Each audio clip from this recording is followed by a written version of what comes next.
Ito na guys ang ating kaserola. Lagyan na natin ng mainit na tubig.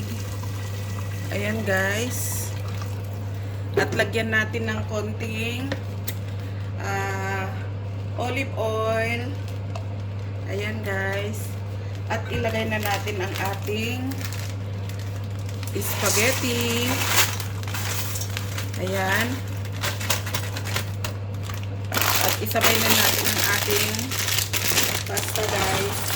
Pahaluin na natin. Ayan siya guys. Lagyan natin siya guys ng konting salt. Ayan.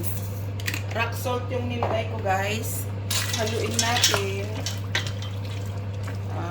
Para maano siya ng tubig. At saka natin takpan guys. Antayin natin siya hanggang sa lumambot. Mga 10 minutes.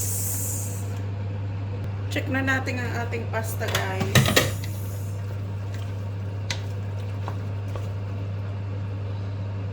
Medyo matigas pa siya guys.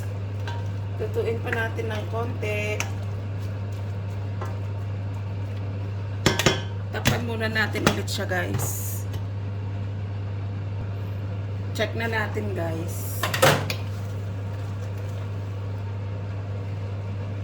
Ayan, okay na siya guys. Pwede na natin siyang tanggalin yung kanyang tubig. I-drain na natin siya guys. Ayan, i-drain na natin ang ating pasta guys.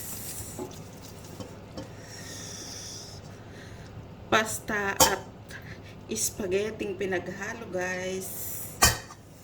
Ayan.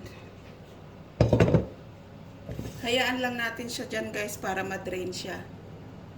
Ayan, na-drain na siya guys. Ibalik na natin siya guys sa ating kaserola. Ayan. Ating pasta, luto na. Ayan.